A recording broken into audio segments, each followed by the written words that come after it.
G'day there guys, keeps wondering why I bear a striking resemblance to my mailman and not my father here, back at it again with another episode of r/Am I the A-hole. Now if you love today's episode like I love you, I want you to sit back, relax, chuck a prawn on the barbie, a like on the video, and enjoy today's content. Posted by user, That's a Horrible Name, titled, Am I the a-hole for telling my wife I don't care if it's her turn, we're not naming our son Tuesday? My wife, 28 female, and I, 28 male, have been together since we were 14. We got married at 21 and had our daughter at 25. Last year, we were going through some marriage difficulties and decided a break would be in both of our best interests. We both just need a little time apart after being together for so long. So we split, and in this time my wife felt pretty awful about herself. I initiated the break, and she ended up hooking up with one of her longtime male friends, and she got pregnant. At 6 months pregnant, we reconnected again and got back together. Her friend had absolutely no interest in the baby. He had begged her to abort, and told us he would not play a role in the baby's life whatsoever. We agreed and planned to raise him together. Anyway, that's the backstory. It's been 2 months since then, and we've been really late on the names. I know. The deal was I named our daughter Charlotte. My wife didn't actually like the name, but she agreed so long as she got to name the next kid, and she can name our next child. She came up to me yesterday and told me she was reading a book and found the perfect name. I asked her what, and she said Tuesday.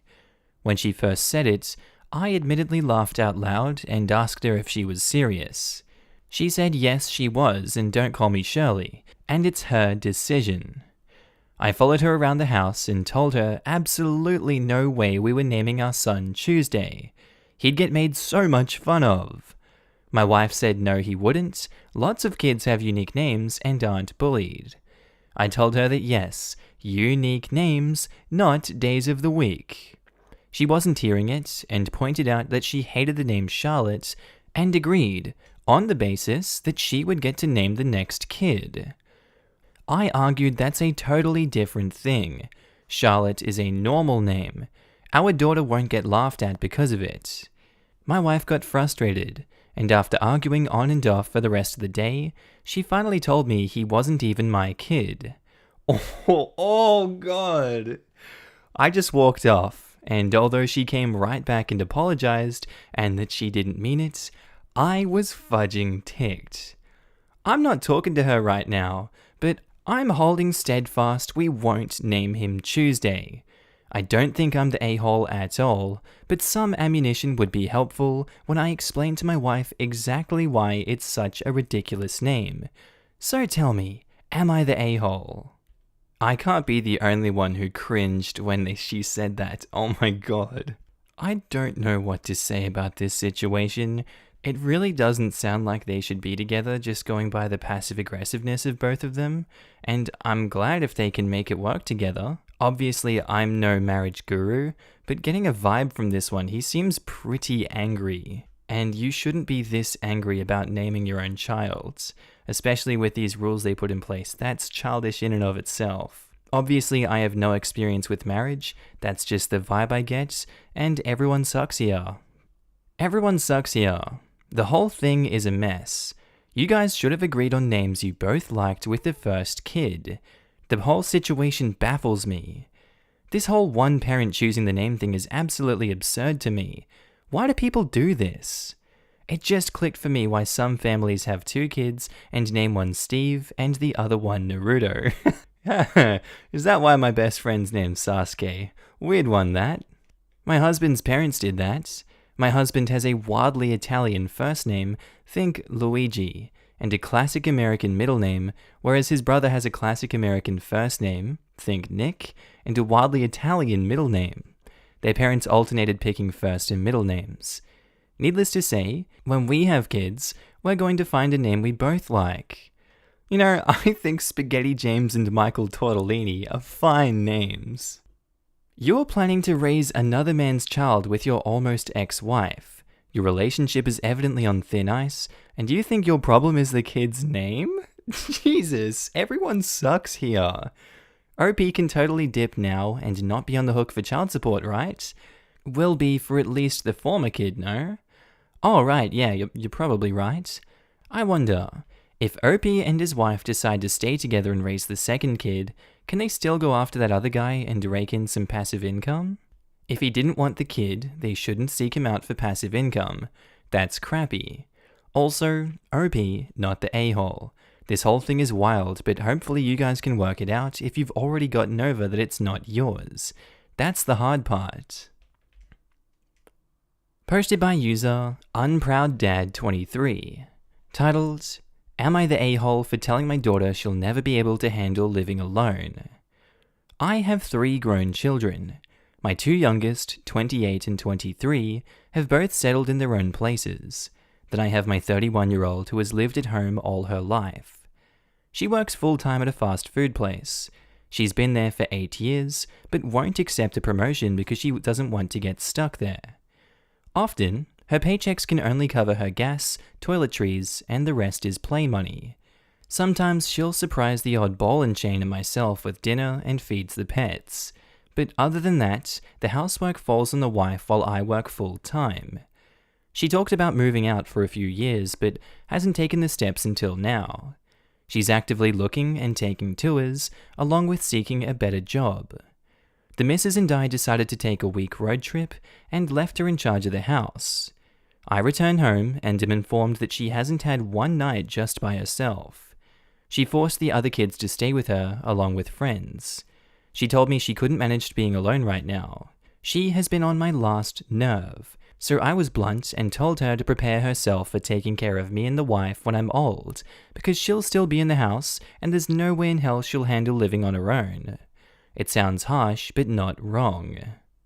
God, you sound like a really nice and supportive, optimistic, good man, OP. Wow. I wonder how her self-confidence is going after that one. That was just really nice of you to say that. Shouldn't you want the best for your kids? Just because she's still 31 and living with you guys doesn't mean it's impossible for her to handle living on her own. We don't know the full story here, but you haven't gone about it the right way here. You've been very aggressive and negative, and I don't know what to tell you. You're the a-hole. It sounds harsh, but not wrong. You may have heard the phrase, you're not wrong, but you're still. Saying this now, of all times, when, by your own admission, she's starting to actively look for her own place and seeking out a better job, is surely going to help her on her path and work wonders for her motivation, no? You're the a-hole. I agree. She's obviously lacking some self-confidence, and this cannot have helped one bit. Perhaps she could have made better life choices, but it sounds like she's trying to turn it around. She could have made better life choices, but I think it's likely the OP and his wife could have made better life choices too. In my experience, when a clearly unhappy adult kid is still living with their parents in their 30s, it's almost always partly caused by the way they were parented. Yes, there are outliers, this is a generalization. I'd want to know if OP makes it a habit to point out all of his daughter's flaws and weaknesses. My dad was like that, and it left me with crippling anxiety and low self-esteem to this day. It doesn't even make logical sense. If your goal is to have your daughter move out, why would you cut her down when she's trying to take her first baby steps? Not every true thing has to be said out loud, especially from a parent to their child. Maybe encouragement could go a long way towards building her confidence. I think he just said it out of frustration, then tried to rationalize why it was an okay thing to say. It wasn't, and yes, I'd guess OP and the ball and chain screwed up royally in parenting, at least on the first one. Reluctance, apathy, low self-worth and anxiety about life don't come out of nowhere. I'd guess you hit the nail on the head that comments like OP's growing up explain precisely why the 3 of them wound up in their current predicament. That ball and chain comment irritated me. If I have a husband and he calls me that even 30 years into the marriage, that would make me sad, because I'd like to think of us as a scale balancing each other out. You're the a-hole? The way you speak about your wife and daughter is gross AF. It also sounds like your daughter may have some kind of undiagnosed mental health issue if she cannot spend a night alone. She needs help and support, not derogatory commentary from you. I'm about to be downvoted to oblivion, but it's cool. Can you provide the line where he talks down to his wife? Because I honestly don't see anything other than the old ball and chain, which I honestly think he was using just as humor. It really doesn't sound like he thinks of her that way.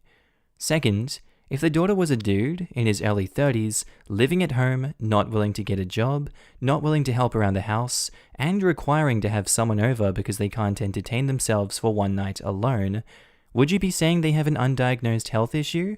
Or would you tell him to pick himself up and learn how to be an adult? Because yes, adulting is hard, but we all gotta do it. I understand how this sounds massively sexist, and I'll take it. But I'm really unhappy that this world finds it acceptable to cater to women when they are having a rough time. The world is a rough place. I was in shoes similar to his daughter, and not once did someone ever say, "I think he may need more help and support," not derogatory commentary. She has been there 31 years. How much support does she get to have? I doubt she's been there because he's been a massive dick the entire time. Sometimes it's important to give a push, and OP is finally ready to take charge of that. I agree. I'm willing to state that OP is British and not American. Furthermore, if the daughter can't stand one night alone in the house, then they are not planning to move out, and refusing to get a promotion. My brother-in-law wanted to only get one job in his life, which he was never qualified for. He never got that job. Spoiler alert. He's 62 and never left home. Edit. Showed this to my husband, and he asked me to add that my brother-in-law ended up grudgingly looking after my mother-in-law with dementia for 5 years before she went into care, while complaining all the time about having to do it. My mum told me that daughters take way better care of their aging parents compared to sons, and every situation I've seen, that is correct. I'm sure there are exceptions, but women are expected to and tend to do the heavy lifting in regards to taking care for their parents. Edit. Any men reading this, please be the exception. Your mum, most likely, deserves it. Posted by user Bartson, titled, "Am I the a-hole for no longer inviting my sister anywhere because she has turned into a stereotypical vegan?" This situation has caused a lot of drama in my family, but I feel like I am completely in the right. Meanwhile, my parents are asking me to just ignore her behavior and invite her because this situation is causing a rift in the family and really hurtful to my sister. I, 28 male, and my siblings, 23 female, 20 female, 26 male, have always been thick as thieves. Despite the age differences, we even moved to the same city near our hometown in order to be near each other. Apart from my youngest sister, she lives at home. That has changed a lot in the past 10 months though, when my sister turned vegan. Now, of course I do not give a damn about eating habits, and I'm fine with checking if restaurants we eat at have vegan options, or if I invite them over to have something vegan to feed her. But she went full-on religiously vegan within a few weeks. It started with annoying near-constant comments concerning mine, my siblings or parents' eating habits when at restaurants and stuff, that quickly turned into passive-aggressive snide remarks about eating meat, but we could deal with that. However, a few months in, she went full-on bitterly proselytizing her lifestyle to everyone, to the point she even made my youngest sister cry, as for conversations with her, she turned everything towards veganism. How's your leg injury? Fine. I think my lifestyle really sped up the healing process. Followed by a lecture, every damn convo. I told her dozens of times to tone it down, but she wouldn't listen. It was at that point I just stopped speaking to her as much as I used to, and made the choice to not invite her to my house or invite her to restaurants when I organized it, because I got tired of it, plain and simple. Without me influencing anyone, my brother started doing the same, and so did a lot of extended family. Cue her panicking and being in full tears to my parents, constantly calling us and asking what she did, while of course ignoring it when we told her. Now she is accusing us of alienating her, ganging up on her, bullying her, and so forth. And my parents have since begged me to just forgive and forget and deal with it since she's driving them insane. Sounds like she's the parents' problem now, sorry about that. If she wants to start acting like that, That's her prerogative. She can deal with the consequences of her actions. She isn't entitled to the respect and attention of her siblings if she's going to proselytize like that and make it an issue for them. I think we can all agree on that. So until she changes her ways, I don't blame OP and the siblings for what they've done, and I don't think that OP is the a-hole. In my personal opinion, you are not the a-hole. I, while not vegan, am vegetarian. I have never once forced my sort of lifestyle on anybody. The snarky side comments, the antagonizing behavior of a stereotypical vegan, in reality, they're radical and annoy even the kindest vegans. Even I couldn't put up with that. Try to have a conversation with her. It's not right to force eating habits on people, nor is it right to shame somebody for not having the same eating habits as you do. As I read a different comment, I'd say you're not the a-hole. However, yes, they're right. Don't lose a family member over eating habits. Also, a vegetarian here. I think making sure to check that a restaurant has vegan options and making sure when you have someone over that there is food they can eat is already considerate enough of OP. That's what I would expect from someone. Sister sounds absolutely unbearable, and like you say, even other vegans probably don't want to be around that kind of energy, not the a-hole. Not the a-hole. If anyone is constantly making snide remarks to everyone in a group, they are clearly annoying and believe that everyone else is inferior to them, regardless of why they start doing this. Her heart might have originally been in the right place by trying to help you lead a healthier lifestyle, but it definitely isn't anymore. If she asks, explain to her what she's doing and how much everyone dislikes it. If she agrees to stop, slowly begin inviting her back to things. If people see that she's changed, it'll all go back to normal. If she doesn't, stop inviting her again. Sad thing is, OP already said when she went to them crying, they tried to tell her why they were doing what they were doing. She just ignored them though. Not the a-hole. Posted by user Throwaway972511, titled, Am I the a-hole for not letting my roommate use my microfridge unless she pays half of the rent for it? Throwaway because she knows my main. I, female 19, and currently doing summer classes at my college, as I was able to stay on campus due to familial issues. I have a roommate, female 19, Jill, who seemed like she was great. Before we moved in, I asked her if she wanted to split the cost of renting a microfridge, which is about $220 USD for the year. She says no, she doesn't need a fridge or microwave.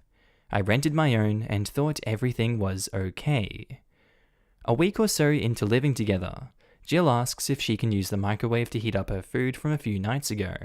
I say sure, because I didn't think that it was a huge deal and thought it was a one-time event. Nope, Chuck Tester. She continued asking to use the microwave for a few weeks, buying food that could only be made in a microwave without asking me if that was okay. I let it slide because I didn't really want to get into it with her. A week passed, and I told her that I wanted her to pay 1/3 of the cost if she was going to be using it that much, as she was also leaving a pretty big mess regularly inside of it. She just laughed and said that it's our microwave and she can do what she wants with it. Then, I get back from grocery shopping one day and go to put ice cream in the freezer, only to discover that it has a bunch of her stuff in it, leaving me with no room to put my stuff in. So, I told her that if she wanted to keep using it, she had to pay me half of the rent for it. She scoffed and said that I was being a bad roommate and that it was fine for her to use it as it was in our room, and that it was unfair for me to go from 1/3 to 1/2. Well, 1/3 was when she was only using the microwave, but when she's taking up significant space, I want her to contribute to it more. I told her that I wanted her to Venmo the money to me by the end of the week, or I'd take her stuff out of the fridge and put everything in my room where she can't get to it. A week passes. Still no money. I can barely fit any of my stuff in the fridge that I pay for because of everything she has in there. I reminded her a couple of times about it, going about 1.5 weeks. Then, I took all of her stuff out of the fridge and put it by her bed, moving the fridge into my room and locking the door. She gets back and freaks out, yelling about how I'm a horrible roommate and she needs her Gatorade to be cold because it helps with her migraines.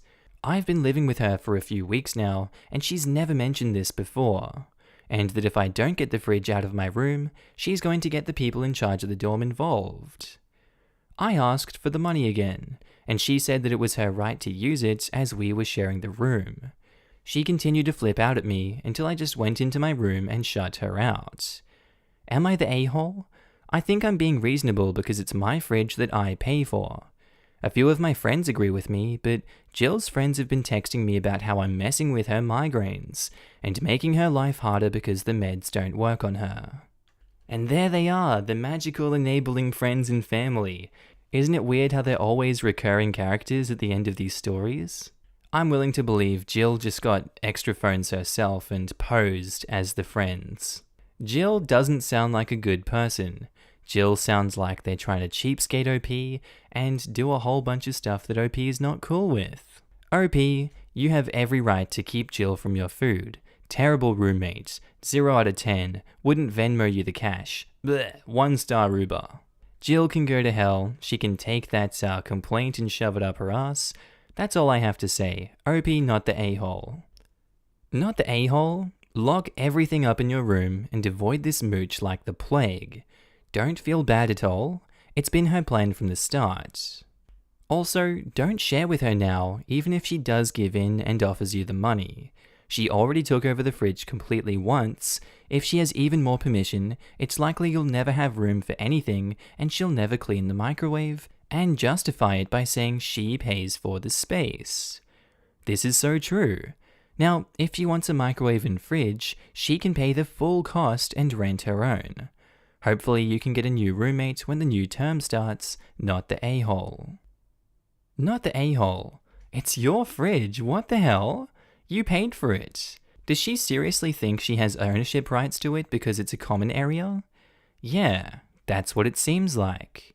You should start sleeping in her bed and use her desk and room, because you're sharing it, right? You have the right to use it. That's exactly what I was going to suggest. Sleep in her bed, use her razor, scrub those ass cheeks with her toothbrush. Not a problem. Everything's common, eh? Seriously though, don't do it, but you might threaten to do so. You know, just bust out the vibrator. It's a communal vibrator, isn't it? We're all one big happy family in this community dorm. Posted by user Joe College FSCS, titled, Am I the a-hole for telling my friend to return her dog to its foster family and telling her ex-husband the truth? So, my friend got a rescued Akita from a foster family. When she got him, they were explicitly told his trigger areas are touching his face, tail, and paws. My friend has 2 children, one being 3 and the other is 9 months. They haven't had the dog for more than 24 hours when the 3-year-old ran up to the dog unsupervised and got attacked. My friend, who is the child's mum, was sitting on the couch throughout this whole ordeal, not supervising any interaction between her kid and the new dog. The kid was covered in blood with a decent-sized gash on her temple. My friend took her to the hospital and lied to the hospital saying that it was a neighborhood dog. The consequence of that lie was that the child had to go through rabies shots since they couldn't confirm if the neighborhood dog had its shots. She also lied to her soon-to-be ex-husband about the attack as well.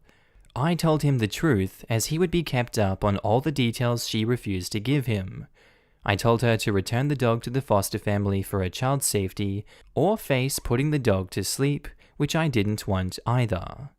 She went off on me, telling me that her child grew up around animals so she will be fine.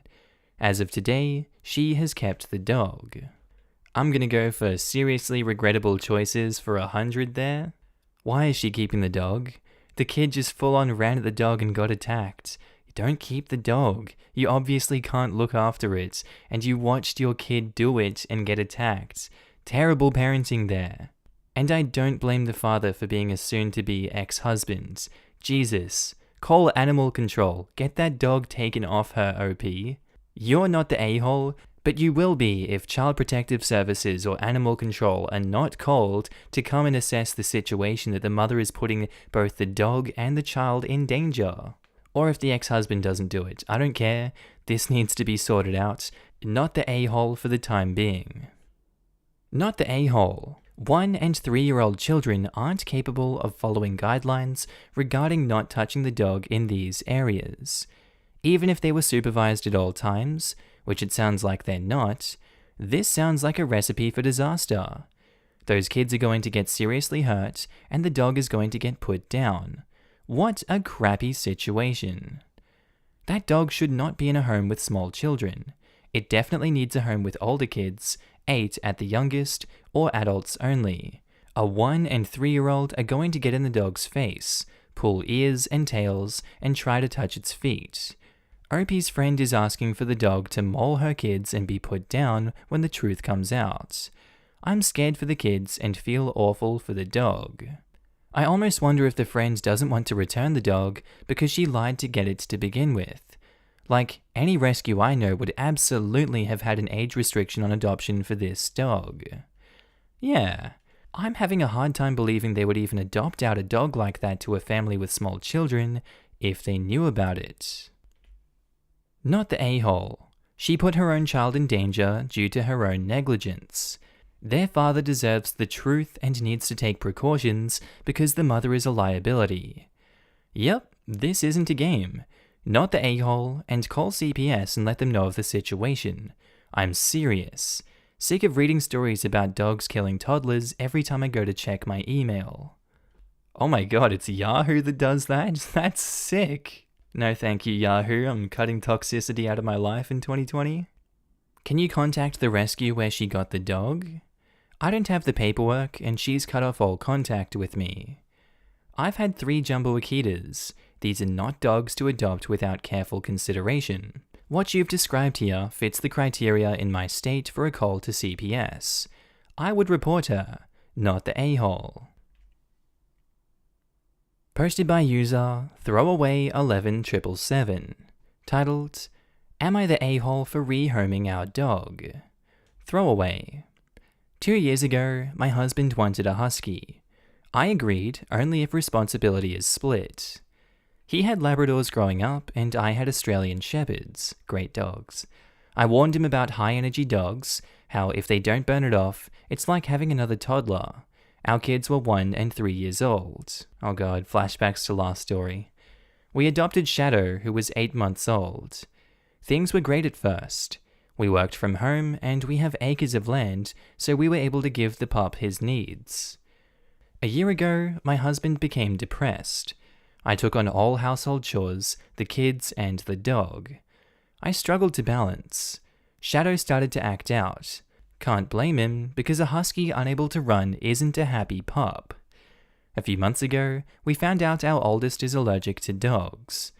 Allergist said Shadow wouldn't be an issue as long as we keep up on cleaning, and once old enough, we'll talk about medications and shots. I sat my husband down and told him to pull his weight, or I will find Shadow a home. He helped for a month. Our son's allergies flared up so bad, the allergist suggested rehoming because it's not fair to both our son and the dog. I agreed, but my husband didn't. I contacted a friend who's single and childless, has the time and ability, and a great home and yard to give Shadow a wonderful life. Shadow already loves her, so it made sense. Plus, we'd be able to see him still, as he's just a few roads over. Shadow left a few days ago when my husband was out with the kids. The kids are upset, but took it well. My husband threw such a fit, calling me a selfish a-hole and more. Now I feel like dirt. Am I the a-hole for rehoming Shadow when my husband didn't want to? Edit. I didn't expect this to take off. I no longer feel bad, and know my husband's name calling was wrong.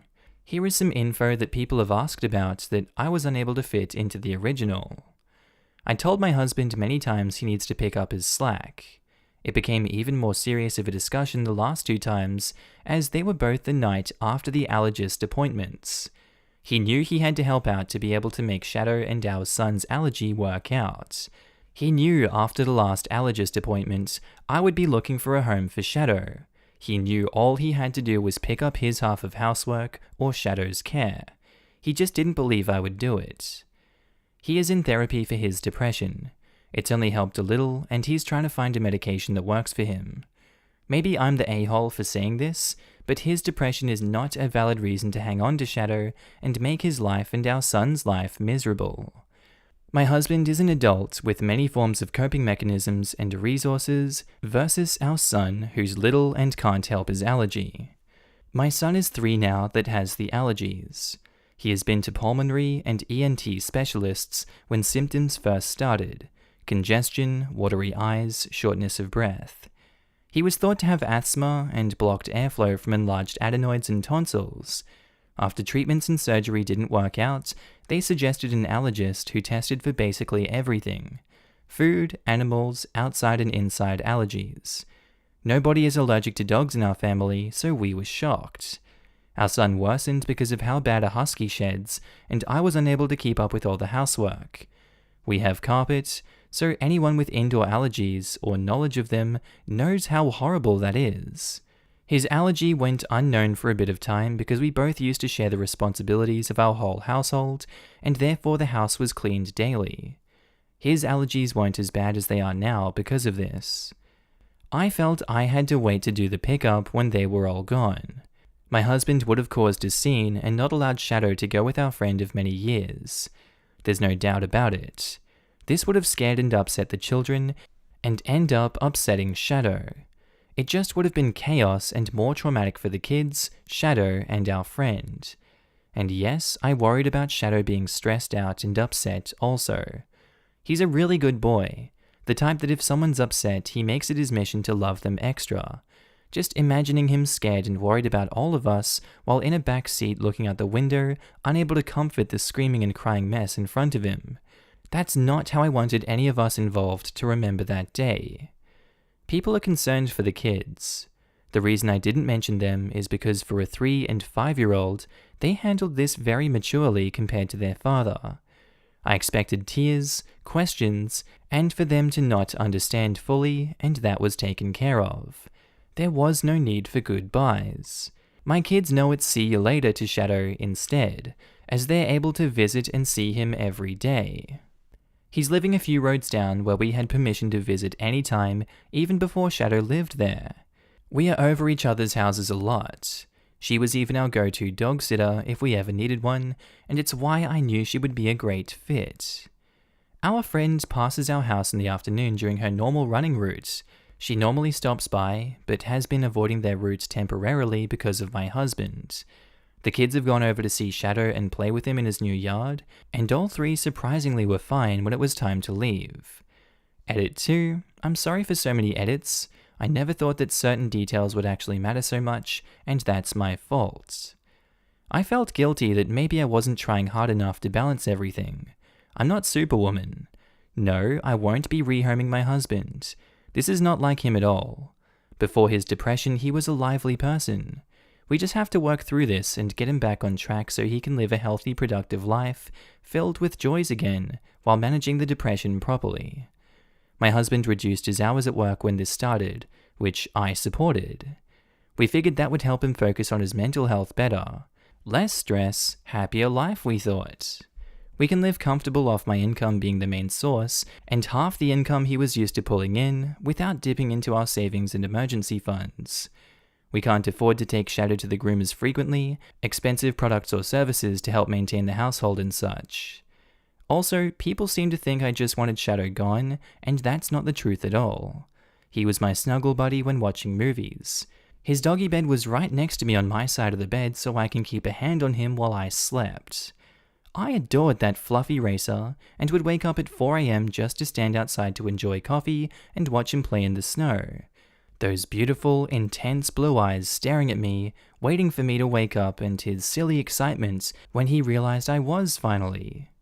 I love him. That will never change. I did this because I felt it was best for Shadow and our son. My judgment is that OP is not the a-hole. I understand that the depression of the husband plays a huge part in this one, and that she went against him. But sometimes we have to make those decisions in life, and it's not hard. And the health of the kids should be the priority in this relationship, in this family, in this everything. Obviously, Shadow hasn't been removed permanently, but, this way it benefits everyone. Even though the husband hasn't perceived it to benefit him, it actually does because his kids are in better stead.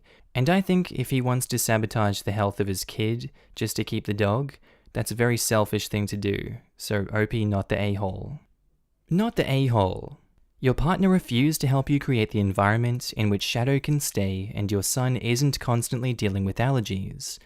Plus, sounds like you ensured Shadow would be well cared for. Refused to help you. Just this. The husband literally did nothing to help with the kids, the housework, or the dog, it sounds like. And she warned him. She said that he needed to pull his weight and help, or the dog would have to go. The husband did nothing and then was surprised when not helping meant that something had to give. Not the a-hole. Alright guys, that's where I'm going to end today's video. I really do hope you enjoyed it, and maybe even learned something that you didn't know before. If you haven't already, please do feel free to click that like button, as it really does help me in the YouTube algorithm.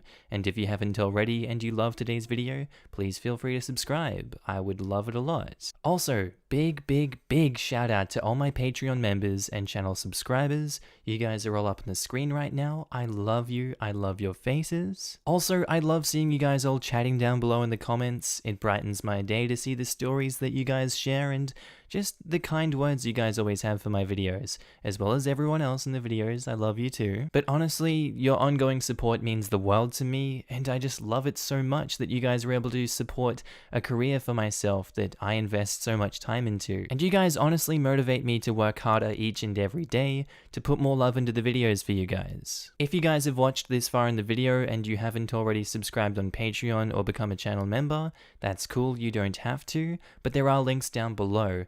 You can donate any amount of money, pledge that any month, cancel whenever. I'm completely cool with it. It's just there for you to support me if you'd like to go the extra mile. And I'll go the extra mile for you guys by putting out new amazing content every single day. With that said guys, I really hope you have a good day, night, sleep, bath, time at work, whatever you're up to today. This has been Markee. I'll see you in the next amazing video. Bye.